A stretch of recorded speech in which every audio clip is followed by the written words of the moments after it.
Hello friends, welcome back to the channel grow with HD. Previous video में हमने जो है पास्ट के सारे टेंस फिनिश कर लिए थे। अब हम करेंगे फ्यूचर टेंस। फ्यूचर टेंस के लिए कहा जाता है कि ये जो है मॉडर्न इंग्लिश में कहते हैं कि फ्यूचर टेंस को हम नहीं पढ़ाते हैं, कि फ्यूचर का कुछ पता नहीं है और ऐसा, लेकिन एग्ज़ाम ओरिएंटेड है, हमें एग्ज़ाम में तो करना ही पड़ेगा। एग्ज़ाम में क्वेश्चन कहीं से भी आ सकता है।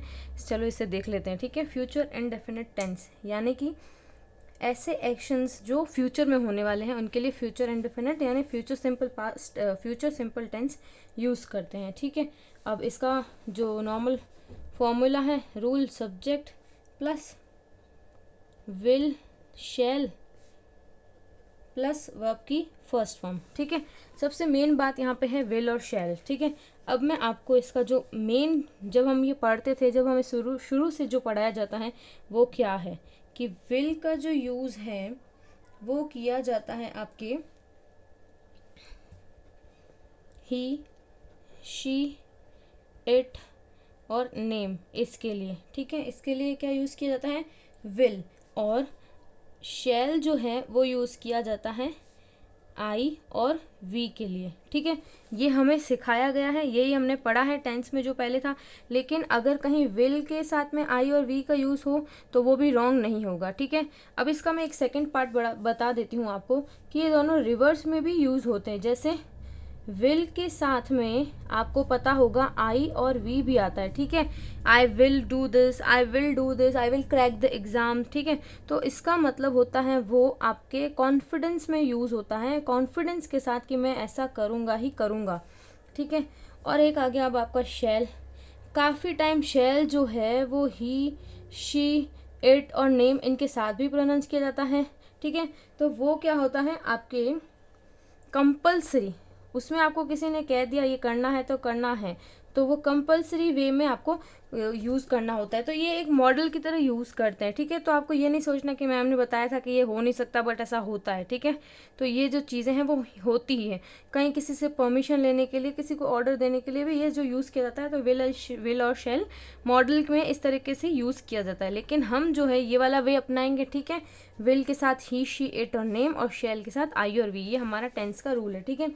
अब action that happen in future, जो फ्यूचर में होने वाले हैं, जैसे we shall go to school, we shall go to school, हम स्कूल जाएंगे, ठीक है। हम स्कूल जाएंगे, वी आ गया।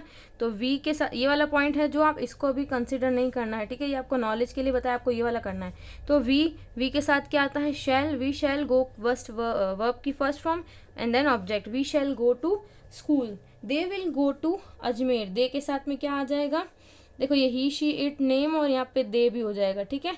तो दे, सॉरी यहाँ पे कॉमा नहीं आएगा, they will go to Ajmer, वो अजमेर जाएंगे, ठीक है, वो अजमेर जाएंगे। She will write a story, she will write a story, she will write a story, वह एक स्टोरी, वह एक कहानी लिखेगी, ठीक है। तो ये हो गया आपका अफर्मेटिव सेंटेंस। अब आ जाते हैं इसके नेगेटिव वाक्य में। नेगेटिव यानी कि आपका नकारात्मक वाक्य, ठीक है। तो इसमें क्या हो जाएगा, सब्जेक्ट, फिर शैल और विल, और उसके बाद में आएगा नॉट, फिर V1 एंड देन वही आपका ऑब्जेक्ट, ठीक है।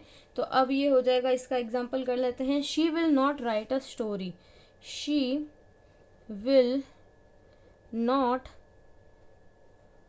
Right a story, she will not write a story. सबको दिख रहा है? और अभी तक आपने चैनल को लाइक, शेयर, सब्सक्राइब नहीं किया है तो ज़रूर करना। और ये वीडियोस आपके लिए बहुत यूज़फुल हैं, एग्ज़ाम में भी बहुत काम आएंगी, और बेसिक लेवल भी इसका मैंने आपको अच्छे से क्लियर कर दिया है। प्लीज़ इसे ज़रूर देखना। She will not write a story, ठीक है। एक और कर लेते हैं, they will not go to Ajmer. जैसे ही मैंने लिखा था they will go to Ajmer, इसी को चेंज कर देते हैं, they will not go to Ajmer, they will not go to Ajmer, ठीक है। अब आ जाता है हमारा इंटेरोगेटिव सेंटेंस। इंटेरोगेटिव में क्या होगा, शैल और विल जो है वो बाहर आ जाएंगे, ठीक है। Shall, will, then subject, then verb की फर्स्ट फॉर्म, ठीक है। ये इसका जो फॉर्मेट होता है। तो अब इसमें क्या आ जाएगा, इसमें आ जाएगा will she sing a song, will आ गया बाहर क्योंकि मैं यूज़ कर रही हूँ शी, शी के साथ में क्या लगेगा, विल, ठीक है।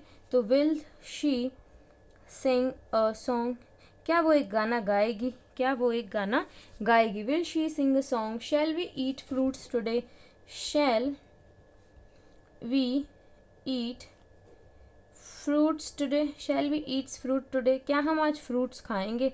ठीक है, शैल क्यों आया, बिकॉज यहाँ पे वी है।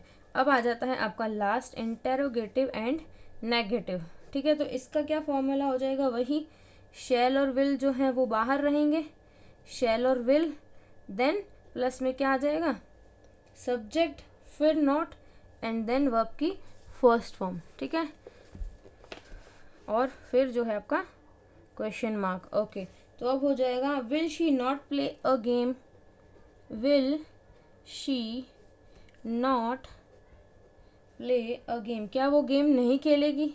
ठीक है, क्या वो गेम नहीं खेलेगी। Shall we not eat fruit today, shall we not eat fruits today, क्या हम आज फ्रूट्स नहीं खाएंगे, क्या हम आज फ्रूट्स नहीं खाएंगे। ठीक है, तो ये था आपका फ्यूचर इंडेफिनिट टेंस। अब फ्यूचर इंडेफिनिट टेंस में अगर करेक्शन का पार्ट आता है, अगर आपके कहीं एग्जाम में करेक्शन और एरर का पार्ट आ जाता है, तो इसमें एक सेंटेंस ऐसा बनता है, एक रूल इसका ऐसा भी है जिसमें सिंपल प्रेजेंट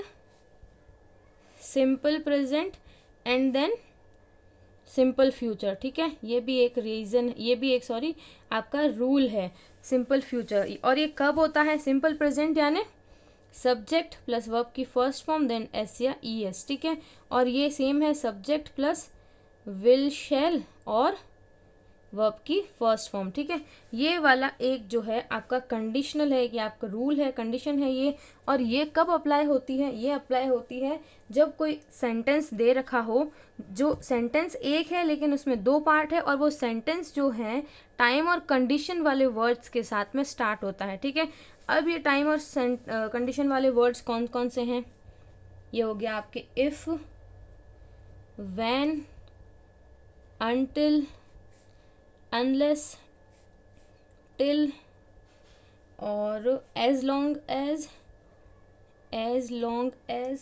और एज सून एज, और हो गया आपका इन केस, या फिर हो गया बिफोर आफ्टर, या हो गया प्रोवाइडेड दैट। ठीक है, प्रोवाइडेड दैट, और प्रोवाइडेड दैट का मतलब होता है शर्त यह है कि।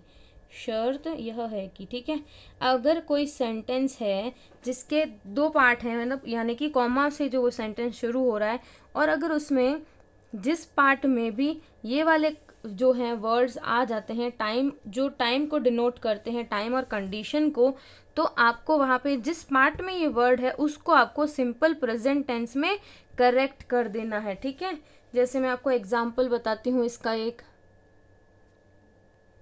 तो इसको एक एग्जाम्पल के थ्रू समझते हैं। जैसे मैंने सेंटेंस इफ से बना देते हैं, if you will come here,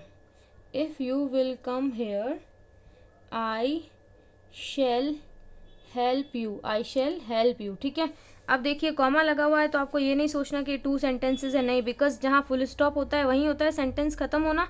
तो ये आपका एक सेंटेंस है जिसकी दो पार्ट है। ठीक है, अब मैंने क्या बोला, जिस पार्ट में इफ आ रहा है या टाइम और कंडीशन को डिनोट करने वाले ये वर्ड्स आ रहे हैं, उस पार्ट को हम जो है सिंपल प्रेजेंट में कन्वर्ट कर देंगे। तो अब इसने क्या लिखा है, if you will come here I shell help you, अगर तुम यहाँ आओगे तो मैं तुम्हारी मदद करूँगा, अगर तुम यहाँ आओगे तो मैं तुम्हारी हेल्प करूँगा। ठीक है, तो अब हिंदी अगर आपने इसकी ट्रांसलेट कर दी तो आपको लगेगा सर ये तो बिल्कुल सही है मैम, ये सेंटेंस तो बिल्कुल सही है। क्यों, क्योंकि ये भी फ्यूचर को डिनोट कर रहा है, ये भी फ्यूचर को डिनोट कर रहा है, और यहाँ पे भी सब्जेक्ट के साथ में शैल और वर्ब की फर्स्ट फॉर्म, यहाँ पे भी सब्जेक्ट के साथ शैल विल और सब्जेक्ट की वर्ब की फर्स्ट फॉर्म।